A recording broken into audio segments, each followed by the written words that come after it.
बात हो रही थी वो जब्त करके ले गए हैं पेन ड्राइव। और दूसरा अफसाक सिंह के नाम से जो सलेट कंपनी था और उसमें 10 रुपये शेयर में करोड़ों उसमें कंपनी खड़ा किया था, वो पूरी कंपनी की कॉपी पड़ी हुई थी। फिर बालको खिलाफ जो केस किया था वो फाइल भी था, कुछ सीएम मैडम वाला जो फाइल था वो भी पड़ा हुआ था। बहुत सारी फाइलें थी, पलट के देखते रहे। जब शुरू कर देते तो बड़ा खुश होते थे, लेकिन जहाँ रमन सिंह का नाम या सीएम मैडम का नाम या अफसाक सिंह का नाम या मंटू पवार का नाम देखते थे तो हाथ पैर छूट जाते। तो यहाँ जितने भी हमारे यहाँ सोना चांदी बिल्कुल नहीं ले गए, क्योंकि जितना डिक्लेयर हुआ था उतना हमारे पास था, वो सारे उसको देख के छोड़ के गए हैं। कोई 25-30 लाख रुपया, 33 लाख ऐसा कुछ बता रहे थे, 33 लाख रुपया नगद मिला अलग अलग लोगों से, पत्नी से, बेटे से, बहू से, बेटियों से सब मिला। तो हम लोगों के पास खेती भी है और खेती के अलावा डेयरी भी है, तो इसमें स्त्री धन भी है, तो वो कैश इन हैंड भी है। तो हमने कहा इसको लिखित में आपको जवाब दे देंगे। मुश्किल से 30-33 लाख रुपया ही हमारे घर से ले गए थे और बड़ा माहौल बनाया गया था। नोट गिनने की मशीन लाई गई है, तो 33 लाख गिनना कोई बहुत बड़ी बात नहीं। मेरी बहू ने कहा तो उसके पहले शादी के पहले बैंक में काम करती थी, इसको मैं गिन ले तो सर क्यों मशीन बना रहे हो। तो लेकिन मीडिया हाइप लेना था, मशीन आई है तो दिन भर वही चला, मशीन आई है। लेकिन कुल मिला के 33 लाख मिला। 150 एकड़ की हमारी खेती 2 फसली भी है और आधुनिक खेती भी हम लोग करते हैं। तो मैं नहीं समझता कि बहुत बड़ी राशि है, स्त्री धन भी है, स्त्री धन भी है, सब कुछ होने के बाद ये कोई बहुत बड़ी राशि नहीं है। लेकिन मैंने उसे एक सवाल अभी पूछा, आप जांच करने आए हैं, पूरा घर संभाल लिए, मतलब पत्नी का अलमारी, बहू का अलमारी, लड़कियों का अलमारी, बच्चों के कपड़े हैं उसको सब तर करना शुरू किए।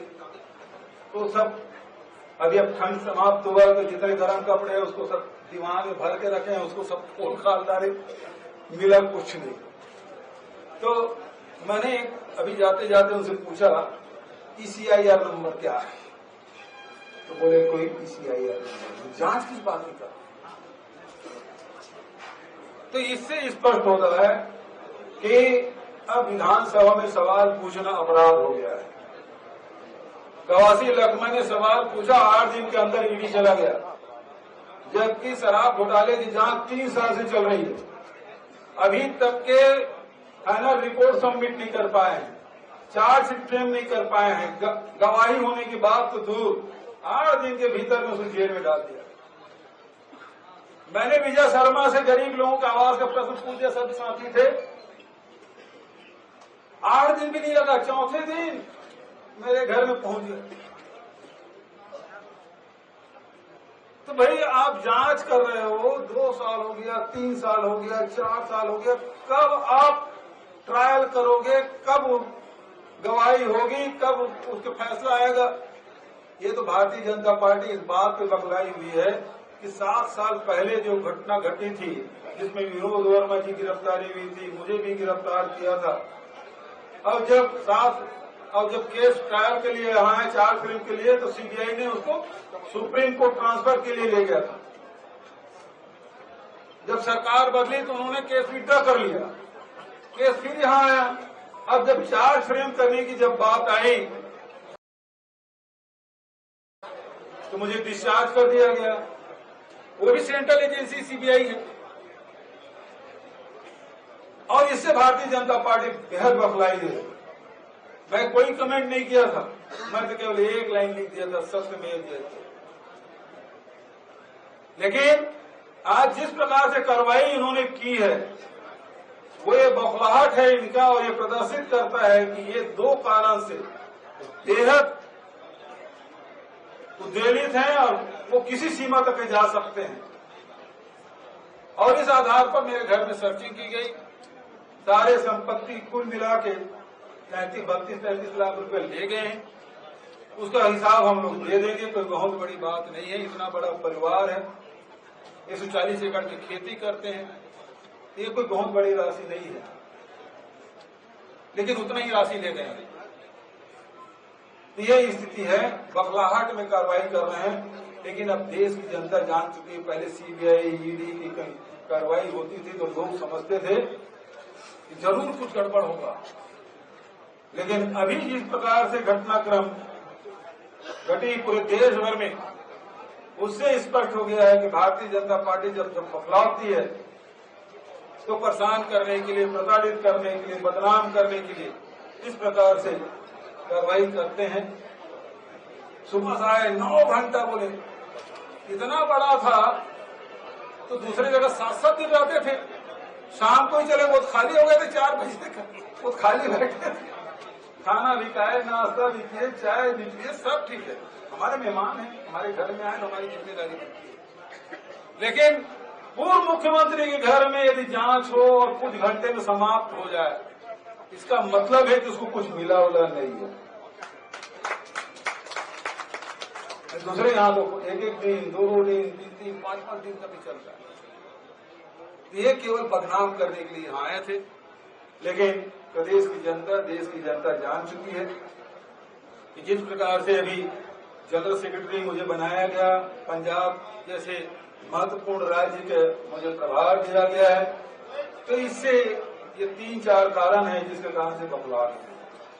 उस दिन कोर्ट ने ही आदेश किया लीकर मामले में कि भाई जो फैक्ट्री वाले हैं उसके यहाँ कार्रवाई कब करो। मैंने विधानसभा में कहा, कार्रवाई क्यों नहीं कर रहे हो भाई?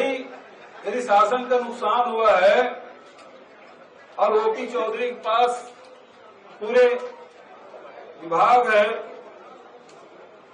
टैक्स वसूलने का, कितने बार नोटिस दिए हैं? मुख्यमंत्री के पास आबकारी विभाग है, मुख्यमंत्री के विभाग ने कब नोटिस जारी किया? राज्य सरकार को नुकसान हुआ है तो वसूल करे ना, कौन रोक रहा है?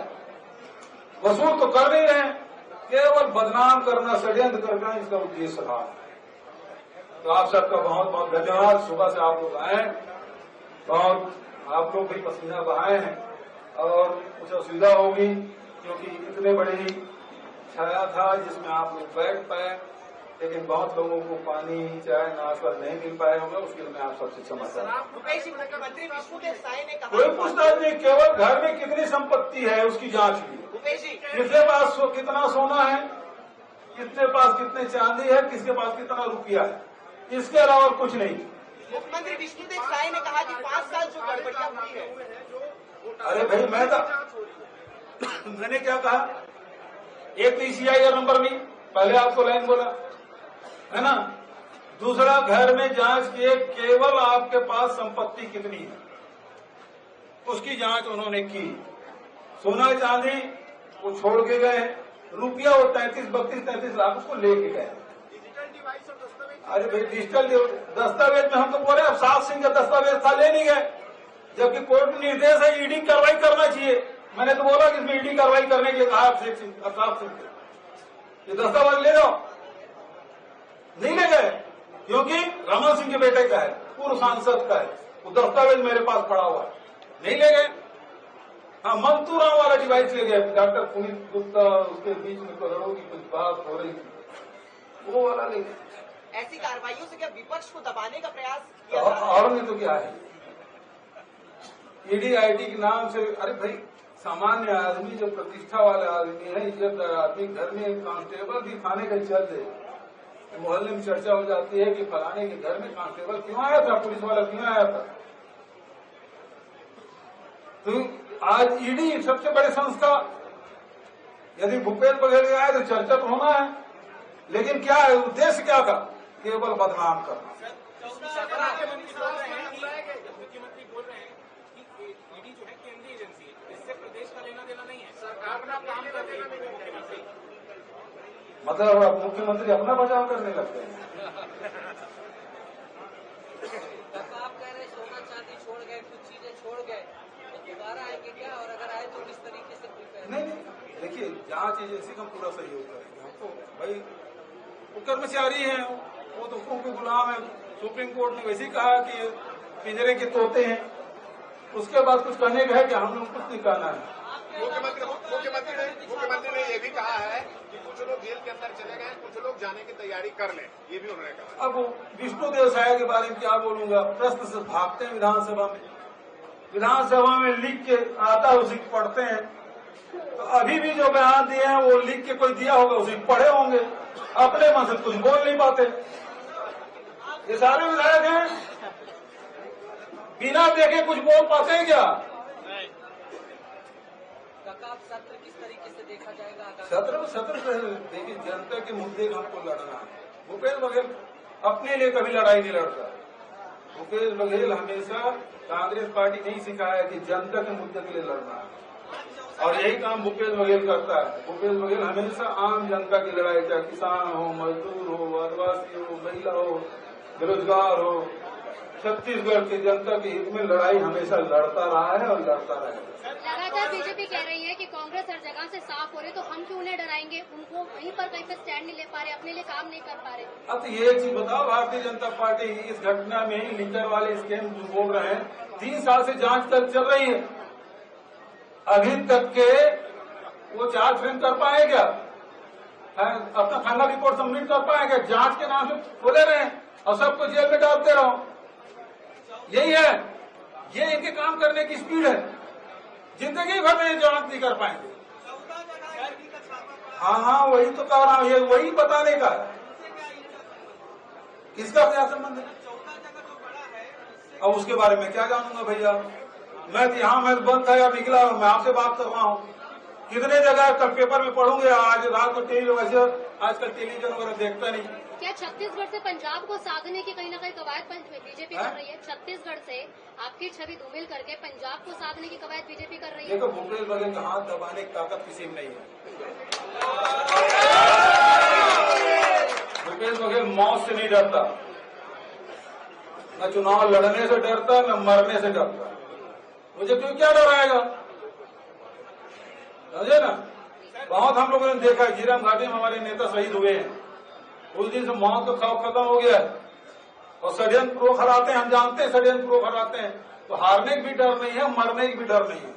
ये मुझे क्या डराएंगे?